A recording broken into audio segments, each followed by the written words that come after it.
Hi everyone, I'm back again.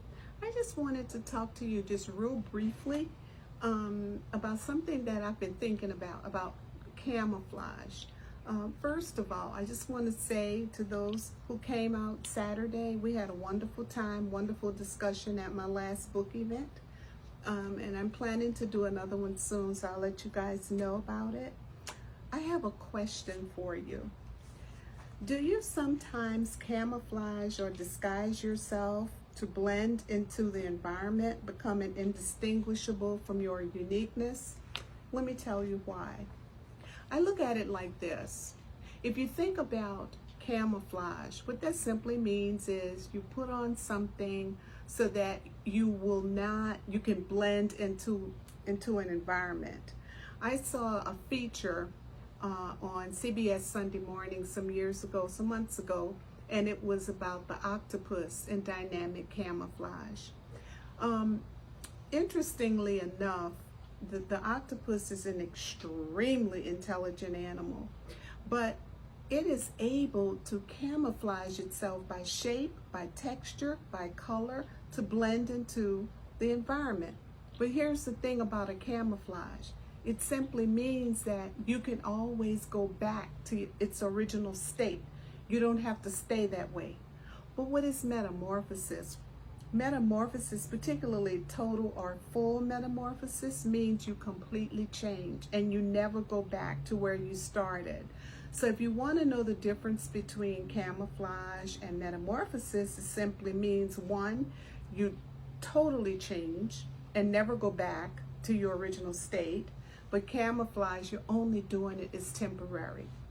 If you have the book, Thoughts to Ponder, this is my book, Discovering Your Authentic Self. I'm going to read just a little bit from the essay I did on camouflage, and I'm reading from page 11 for those of you guys who have the book. Falling prey to the categorization of others results in presenting oneself as a masquerade rather than a genuine representation. So the best way to become invisible, meaning that you won't be who God created you to be, is to consistently disguise yourself. Then no one will be able to distinguish the real you from the camouflage. We all could camouflage and disguise ourselves to become a part of our surroundings. However, is it worth it to give up your uniqueness to assimilate into what others have created for you, or for you to remain focused on who you were created to be? Oftentimes, we fall into this situation where we want to be accepted by others. We don't want to show up and be brilliant in the brilliance that God created us to be. And what do? We become somebody else so that we are unrecognizable even to ourselves. So when we look in the mirror, we don't like what we see. We would much rather look like someone else. But let me just say this to you now, and this is the mission God has me on now. You are worthy, you are valued, and you are loved. You are enough. You are amazing and incredible the way God created you to be. Just as anyone, when you think about, and the first thing people will think about in terms of metamorphosis is the butterfly. Yeah, it starts off, you're looking at larvae or larva, which goes into a chrysalis or a pupa or a cocoon, however you want to look at it. And it stays there until it goes through its total transformation, and then it becomes that beautiful butterfly. But it went through some things before it got there, and that is what we have to remember. All of the things that we go through in life, they're temporary things, they're detours. They're not going to remain that way unless you allow them to. You have to come into an understanding of, I am who I am, and that is because God has created me this way. And so the last thing I want to say is, and I wrote this on page 12 in the book, when it is our uniqueness that blesses the world with our special gifts and talents. When you do what you were created to do, you make it look easy.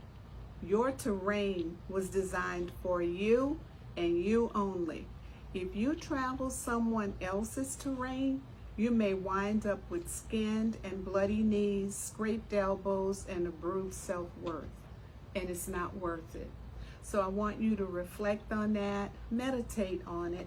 And again, like I always tell you guys, if you want to get the book, you can get it through Amazon, Barnes & Noble, and all of that. You can also go to the publisher, www.bookbaby.com. You can get it a lot quicker probably. Or you can go to my website, www.kcploveproductions.com, and you can get it there. So I love these conversations. I love the comments that I get. I really do. They're inspirational. They motivate me to continue doing what God has called me to do at this time. So have a blessed day. Think about it. Do you want to be into metamorphosis, or do you want to be into camouflage? God bless.